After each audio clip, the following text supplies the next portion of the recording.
The secret in business. That morning, gentle sunlight filtered through the windows of the Academy of Inner Mind, bringing a clear and peaceful feeling.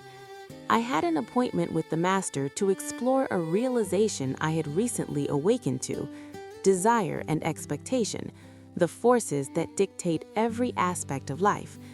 The master was arranging books on the shelf with his usual unhurried and relaxed demeanor.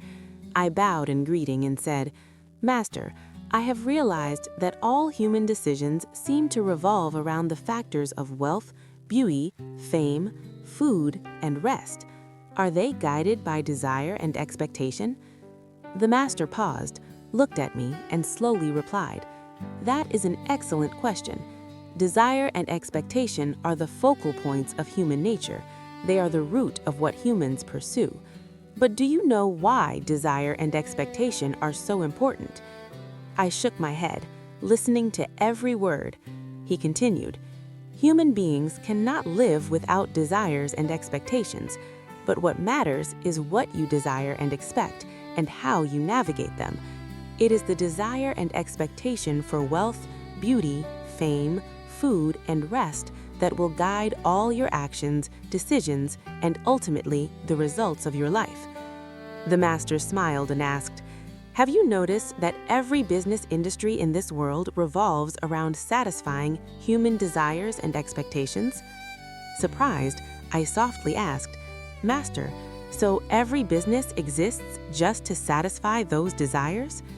The master nodded, his kind eyes turning to me, and answered, "If you create a product or service that fails to meet the customer's desires and expectations regarding wealth, beauty, fame, food, or rest, it will be very hard for you to succeed. But if you do this well, your business will become a magnet attracting finances and receiving immense value." He shared further, "Take a beauty spa, for example. Initially, the spa might only focus on the physical form, beautifying the body. But to truly stand out, that spa needs to additionally satisfy spatial beauty, a luxurious space, rest, comfort during relaxation, and even fame, making everyone who comes feel elevated in status. A business that accomplishes this will not only satisfy momentary desires, but also build long-lasting trust and loyalty." I nodded, feeling the depth of his words. I asked further, "Master, if everything revolves around desires and expectations, is there a way for a business to not just chase profits, but also accumulate merit and blessings?" The master looked at me, his eyes instilling more faith. "Accumulating merit does not depend on how much money a business makes. It depends on how the business satisfies human desires and expectations in a kind and sustainable way. When you not only satisfy wealth, beauty, fame, food, and rest, but also elevate human value, you are building a business that is not just wealthy, but also contributes to a better society."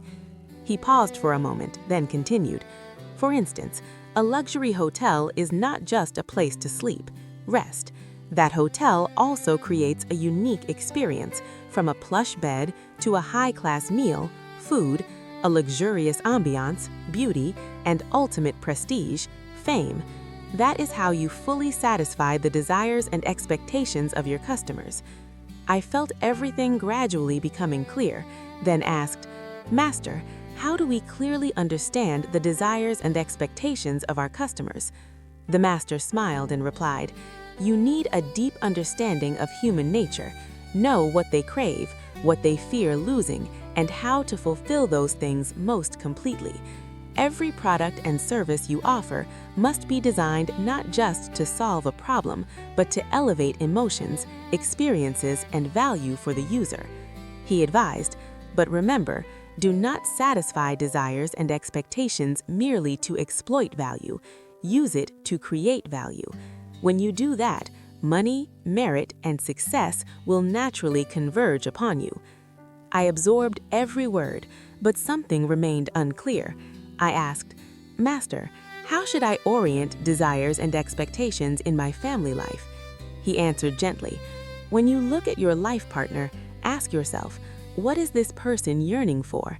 and together construct a clear mental image of the realm of happiness you both want to build. That happiness does not just satisfy individual desires, it creates shared value for the family, leading to a unified, shared desire and expectation.